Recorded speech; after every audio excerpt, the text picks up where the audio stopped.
October 7, 2023 marked a devastating chapter in the ongoing conflict in Israel and Palestine. And in this video, we will explore how this tragic day unfolded, the key events, and the border implications.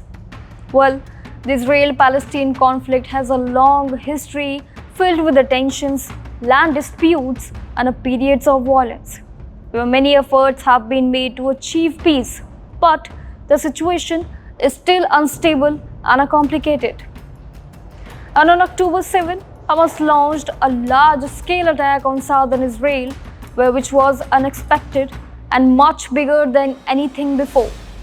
And this caused a lot of panic, confusion, and making it harder to figure out what exactly was happening at first. And almost a year later, the number of confirmed deaths, including hostages who died while being held, is now 1,205. Now, let me explain you in a step-by-step breakdown of Israel's deadliest day. Well, at 6:29 a.m., the Israeli army noticed that 1,000 of rockets being fired from the Gaza Strip towards Israeli communities near the border.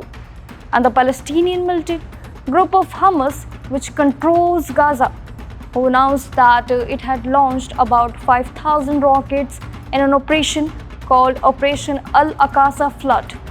And these names refer to the Al-Aqsa Mosque in the East Jerusalem, which is one of the holiest sites in Islam, according to Hindustan reports. And earlier, Israel's Iron Dome missile defense system was turned onto the stop to incoming rockets, but it was quickly overwhelmed by the sheer number of them. And at the same time, about 1,200 Hamas fighters crossed the border. One Hamas fighter used explosive and bulldozers to break through the fence separating Gaza and Israel. And they attacked about 50 places, which including small communities, army bases, and a music festival. And at the Nova Music Festival, where nearly 3,000 people were gathered near Gaza, where militants launched a violent attacks for about an hour, which killing at least 370 people. And in March, a United Nations report said there were strong reasons to believe that rapes happened during the attack, and including some hostages who were raped.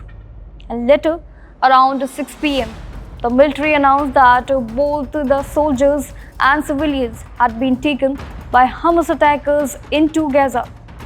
And on October 7, a total of 251 people in Israel were taken hostage, and including 44 from the Nova Festival and at least 74 from the Kibbutz near Oz. And the army said that some hostages, including soldiers, were already dead when their bodies were taken into Gaza.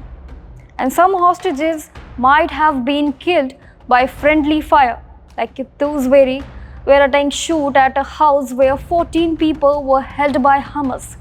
And this may have been a part of the Hannibal Directive, which was reportedly used at least 3 times that day. And at 11:34 a.m., Prime Minister Benjamin Netanyahu gave an important televised speech on Shabbat and saying, "We are at war." And later in the afternoon, the military called up to 360,000 reservists to help support the regular army, which has 170,000 personnel. And since October 7, Israel's military response has resulted in at least 4178 deaths in Gaza, which is mostly among civilians according to Health Ministry in the Hamas-run area, while UN has stated that these numbers are reliable. By October 10, the military announced that it had taken back control of all the areas and attacked by the militants. And this news brought a sense of relief to the worried people. Well, the event of October 7 not only warns the tragedy for those affected, but also made us question for the future of peace in the region. And as we think back on the tragic day, let's not forget the real human stories behind the headlines. And keep watching India.com for more such international affairs and interesting updates.